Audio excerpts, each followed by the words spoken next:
You are looking at Julian's pronunciation guide, where we look at how to pronounce better some of the most mispronounced words in the world, like this other curious word. But how do you say what you're looking for today?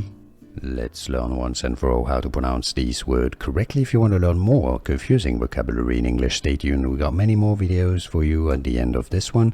It's pronounced in English pariah, meaning an outcast. It's a schwa sound, alright?